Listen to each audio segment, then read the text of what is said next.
30 декабря в небольшом городке южного региона случилось событие, которое трудно поддается логике и еще труднее восприятию. То, что произошло, больше похоже на вымысел, на страшную сказку или народную легенду. Однако речь идет о подлинной истории. Участники этого кошмара — обычные прохожие, дети, жители одного из многоэтажных домов и, конечно же, главная героиня — дворовая кошка, которую звали Луна. Животное с серо-белой шерстью давно стало любимицей местных детей и стариков, которые ежедневно выносили ей корм, гладили и даже разговаривали с ней. Луна жила у одного из подъездов уже больше 2 лет. Несмотря на то, что у нее не было постоянного хозяина, кошка выглядела ухоженной, умной и осторожной. Никто не мог бы предположить, что с ней произойдет нечто столь невероятное.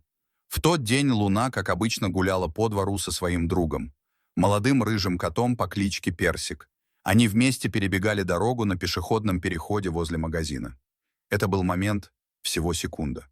Машина, вылетевшая со двора, сбила обоих животных. Персик погиб на месте. Сразу. Без шансов. А вот Луне повезло, если это вообще можно назвать везением. Она выжила. Но то, что последовало после, стало настоящим ужасом. У кошки была раздроблена задняя лапа, она кричала от боли и пыталась отползти с дороги. На помощь ей бросились дети, которые стали свидетелями происшествия. Один из мальчиков по имени Марат не раз кормил Луну и считал ее почти своей. Вместе с друзьями он поднял пострадавшее животное, завернул в шарф и понес к подъезду. На шум выбежали взрослые. Одна из женщин сразу позвонила ветеринару. Другого выхода не было. Несмотря на предпраздничные дни, на вызов согласилась приехать ветеринар по имени Вероника Юрьевна Тарасова. Она была единственным специалистом в округе, кто взялся приехать в этот день. Примерно через 40 минут врач прибыла к дому. Осмотрев кошку, она нахмурилась и сказала, что травма очень тяжелая. «Животное мучается. Лучше будет усыпить ее. Это гуманно», — так объяснила свое решение Вероника Юрьевна. Жители подъезда, не обладая специальными знаниями, послушались. Тем более, что врач внушала доверие. Женщина взяла 5000 рублей, достала шприц и сделала укол. Кошка сначала вздрогнула, потом замерла. Ее дыхание стало редким. Затем и вовсе прекратилось. Все подумали, что она умерла. В тот же вечер жители подъезда выкопали неглубокую ямку под деревом во дворе и похоронили Луну. Маленькие дети плакали. Марат держал в руках шапку, в которую ее несли, и не мог поверить, что все это правда. Казалось, история окончена. Но все только начиналось. На следующее утро, едва рассвело, у подъезда снова появился знакомый силуэт. Шерсть в грязи, один глаз приоткрыт, походка тяжелая. Это была Луна. Она пришла, вернулась, ожила. Сначала никто не поверил своим глазам. Потом началась паника. Потом изумление. Потом восторг. Та самая кошка, которую накануне похоронили, стояла возле двери и мяукала, словно ничего не случилось. Она была слаба, она явно страдала, но она жила. Жила. Это казалось невозможным. Жильцы подъезда сбежались, обсуждали, кричали, фотографировали. Кошка стала сенсацией. Все говорили только об этом. Конечно же, все сразу же обвинили ветеринара. Она сказала, что усыпила животное. Она взяла деньги и уколола ее, после чего та не двигалась. Мы думали, умерла. Как она могла? Возмущалась одна из жительниц по имени Раиса Валерьевна. Люди поехали в ветеринарную клинику «Кот и лапка», где работала Вероника Тарасова. Они просили ее снова прийти и осмотреть кошку. Но врач отказалась. Она сказала, что у нее и ее коллег нет времени. Деньги за укол не вернули. Возмущенные жильцы потребовали объяснений. В ответ на обвинение ветеринар заявила, что вовсе не усыпляла кошку. По ее словам, она сделала животному укол снотворного и обезболивающего, чтобы та уснула и смогла выйти из шокового состояния. Я не говорила слово «эвтаназия». Я сказала, что усыплю, в смысле уложу спать. Это медицинский термин. Они, видимо, неправильно меня поняли.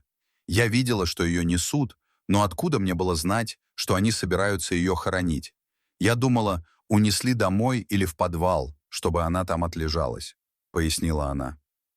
Ответственность за случившееся теперь лежит на всех. И на ветеринаре, и на жителях, которые не удосужились удостовериться в смерти животного, и на системе, в которой отсутствует экстренная ветеринарная помощь в празднике. Единственные, кто не подвел в этой истории, это дети. Именно они спасли Луну. Именно они верили, что шанс есть. Сейчас кошка находится на временной передержке. Ее лечением занимаются волонтеры-зоозащитники. Поврежденную лапу удалось спасти, но восстановление займет много времени. Ее ждут осмотры, уход, курс реабилитации. Уже несколько семей изъявили желание взять Луну к себе, как только она поправится. Ведь она стала символом чуда, выживания и надежды. Все надеются, что Луна сможет забыть тот ужас, который ей довелось пережить. Надеются, что кошка найдет свой дом, где ее будут любить по-настоящему. Эта история облетела весь район, а местные СМИ уже назвали Луну «Кошка воскрешения». Люди приезжают во двор, где она раньше жила, чтобы посмотреть на ту самую героиню. Детям теперь рассказывают эту историю как сказку, только сказку наяву. Луна спокойно лежит на теплом пледе, лечится, смотрит на людей с удивительным спокойствием и будто бы понимает, что все волнения позади. И пусть то, что случилось, было ужасным. Главное, она выжила. Главное, она дома. Главное, она с нами.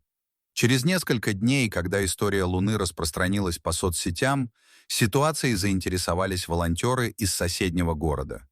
Они помогли организовать дополнительные обследования и подключили фонд, который оплатил часть лечения. У кошки обнаружили воспаление в области таза, потребовался небольшой хирургический дренаж.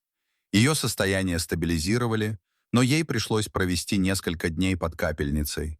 Все это время рядом был Марат. Он приходил каждый день после школы, приносил еду, сидел рядом и читал ей книжки вслух.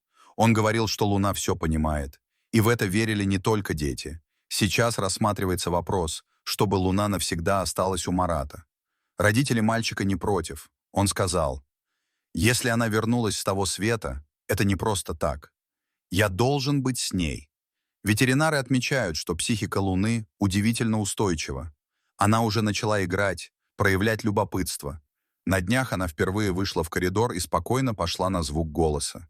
Казалось, она вернулась не только телом, но и душой. А история с усыплением получила продолжение. В отношении ветеринарной клиники началась проверка. Формально врач не нарушила закон, но этически допустила огромную ошибку. Никто больше не хотел бы хоронить живое существо по недоразумению. Теперь в районе обсуждают возможность создать дежурную ветслужбу, которая могла бы работать даже в праздники. История Луны стала не просто вирусной, она стала отправной точкой перемен. А кошка Луна — символом надежды, упрямства и возвращения, в которое никто не верил, кроме детей.